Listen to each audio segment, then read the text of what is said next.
जीजल मां HD news report face पमहर काज़ी अहमद जे समाजी मजहबी अगवान ख़तीब गदा हुसैन इमामी मेहर जे समाजी मजहबी वापारी सिंध प्रेस क्लब मेहर जे सीनियर सहाफ़ी मुख्तियार सिंधी जी दावत ते सिंध प्रेस क्लब मेहर पहुची वियो। उन मौके ते ख़तीब ख़ुद गदा हुसैन इमामी पैगाम ॾींदे चयो त नबी करीम सल्लल्लाहु अलैहि वसल्लम जिन फरमायो आहे त मुसलमान सब भाइर आहियूं। इस्लाम अमन ऐं मोहब्बत जो पैगाम ॾिए थो, पर असांजे मुआशरे में इस्लाम जे नाले ते नफ़रतूं थी रहियूं आहिनि जेके इस्लाम जे ख़िलाफ़ आहे।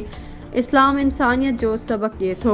ख़तीब गदा हुसैन इमामी पेशावर जे मस्जिद में नमाज़ दौरान दहशतगर्दनि पारां कयल बम धमाके जी मज़म्मत कंदे चयो त हुकूमत पाकिस्तान ऐं पाक फ़ौज खे अपील आहे त वाक़े में मुलविस दहशतगर्दनि जी तस्दीक़ करे उन्हनि ख़िलाफ़ सख़्त कार्रवाई कई वञे त जीअं बेगुनाह शहीद थियलनि जे खून सां इंसाफ़ थी सघे।